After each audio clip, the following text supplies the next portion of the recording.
Қол күрес, пышақ ұрыс, сілтемір көтеру. Қарағандыда пауэрлифтингтен Қазақстан Республикасының ашық кубогы өтті. Болат білектілер бәсекесі турасында. Қарағандыда пауэрлифтингтен 2 күндік Қазақстанның ашық чемпионаты өтті. 500-ден астам күштік спорт өкілдері еліміздің 11 өңірінен кеншілер шаһарына жиналған. Бұл жарыстың бір ерекшелігі жеңген спортшылардың халықаралық дәрежедегі спорт шебері атағын иеленуге мүмкіндіктері бар. Мен бүгін жатып көтердім.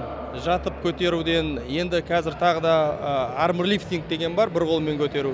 Сол спорт. Соның кейін екіншісі мысалға өзіңіздің вес салмағыңызды алып, көбірек көтеру керексің. Кім көп көтереді, өз салмағын, соған жетістікке жетеді. Қазір елімізде пауэрлифтинг біртіндеп жанкүйерлерін жинап, танымал спорт түріне айналуда. Мықтылардың додасына 12-ден 73 жасқа дейінгі адамдар қатысты. Қатарында ұлдармен қоса қыздар да бар. Бұл маңызды емес, бастысы адамның талабы мен ынтасы деп отыр ұйымдастырушылар. Жить опасно.